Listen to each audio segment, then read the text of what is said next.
Bonjour, je m'appelle Benjamin Briot, voilà, et depuis 5 ans maintenant, eh bien, j'ai une chaîne YouTube dédiée à l'histoire qui s'appelle Nota Bene. Et le but du jeu, bah, c'est pouvoir rendre les gens un petit peu curieux, apprendre des trucs sur l'histoire.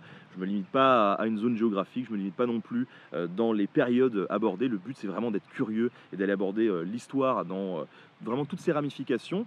Et donc, eh ben, c'est aussi pour ça que je suis ici aujourd'hui au château de Celles-sur-Cher pour un reportage. Ce reportage, il s'inscrit dans un partenariat avec le département du Loir-et-Cher. L'année dernière, on avait déjà pu mettre eh bien, le focus sur 5 sites de patrimoine du Loir-et-Cher. Cette année, on en a 3, dont Celles-sur-Cher, qui est un château que je connaissais déjà un petit peu, hein, puisque je suis venu déjà plusieurs fois pour d'autres événements. Et puis c'est pas très très loin de chez moi. Moi, je suis de Tours, je suis un peu un voisin, quoi.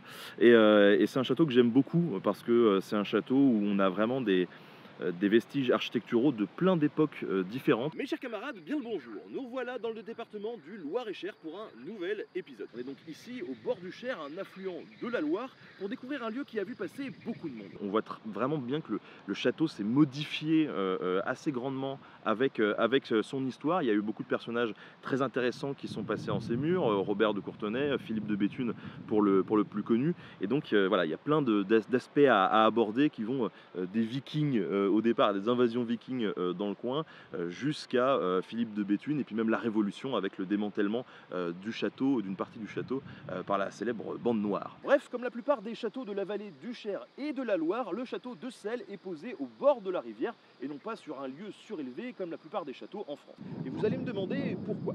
La réponse est simple, hein, c'est parce que le Cher et la Loire sont des frontières qui délimitent les territoires et dont se servent les ennemis pour les envahir. Cette série sur le Loir-et-Cher, elle sera donc diffusée sur ma chaîne YouTube à partir du 17 juin. Le premier épisode, c'est sur la commanderie templière d'Arville, et le deuxième épisode sera sur Celles-sur-Cher, hein, ça sera diffusé le 24 juin, et puis le 27 juin, on va clôturer tout ça avec le troisième film sur le château de Fougères en Bièvre, donc plein de beaux reportages qui vont arriver sur le Loir-et-Cher.